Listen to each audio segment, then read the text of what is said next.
السلام عليكم البنات، كي دايرين؟ لاباس عليكم؟ اليوم البنات غندير طاجين ديال القمرون.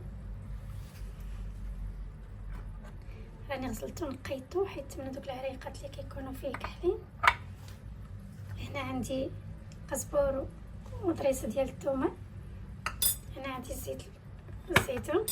هنا عندي البنات مطيشه كنشدها كنطحنها بالشلوفه ديالها، وكندير معاها معلقه ديال التحميره الفلفل الاحمر، وكنطحنها معاه كتعطيني هاد اللون هكا. بسم الله البنات، نبداو على بركه الله. هنا عندي كي قلت لكم الربيع والثومه.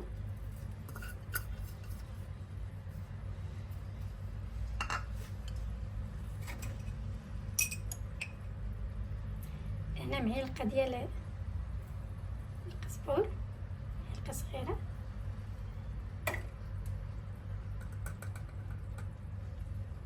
معلقه ديال البصار،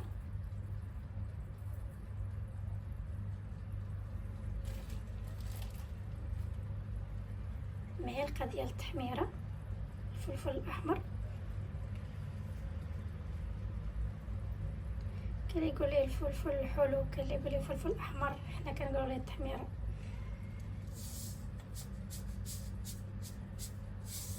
البنات عندي معلقه ديال الملح،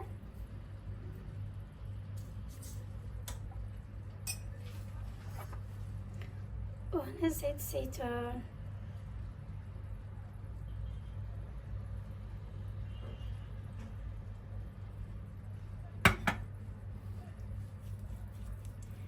نخلط هاد الصلصه مع هاد العطريه مزيان.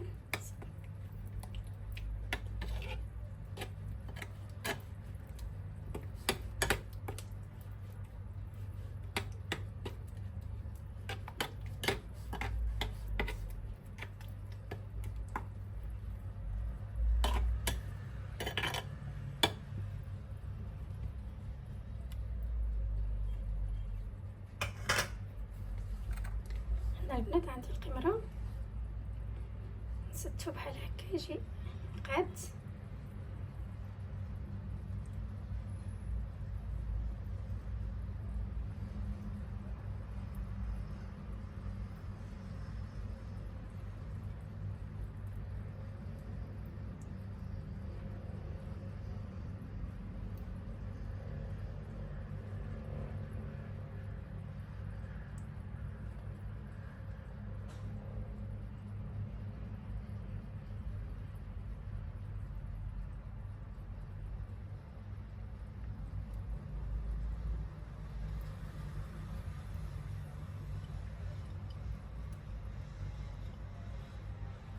البنات دابا غادي نغطو يطيب، تشحر معانا دغيا كيطيب البنات. دغيا الصلصه دغيا كطيب، وهاد القمرون دغيا كيطيب. وهنا البنات عندي حامضه حتى الاخر طيتيب، عاد غادي نحصرها عليه من الفوق وانتم معنا. ها هو البنات الطويجين ديالنا راه طاب.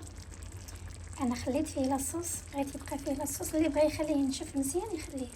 هو اللي بقى فيه هاد لاصوص زوين تقدموه مع الروز، مع كيجي واعر البنات. دابا غادي نزينو بشويه الحامض.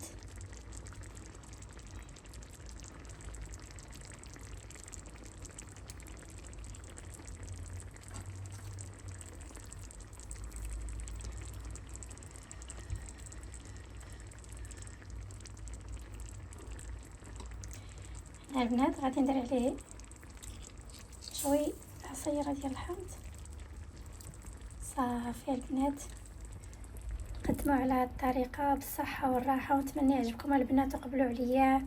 شكرا بزاف على المشاهده، ونتلاقاو في فيديو جديد ان شاء الله يا ربي.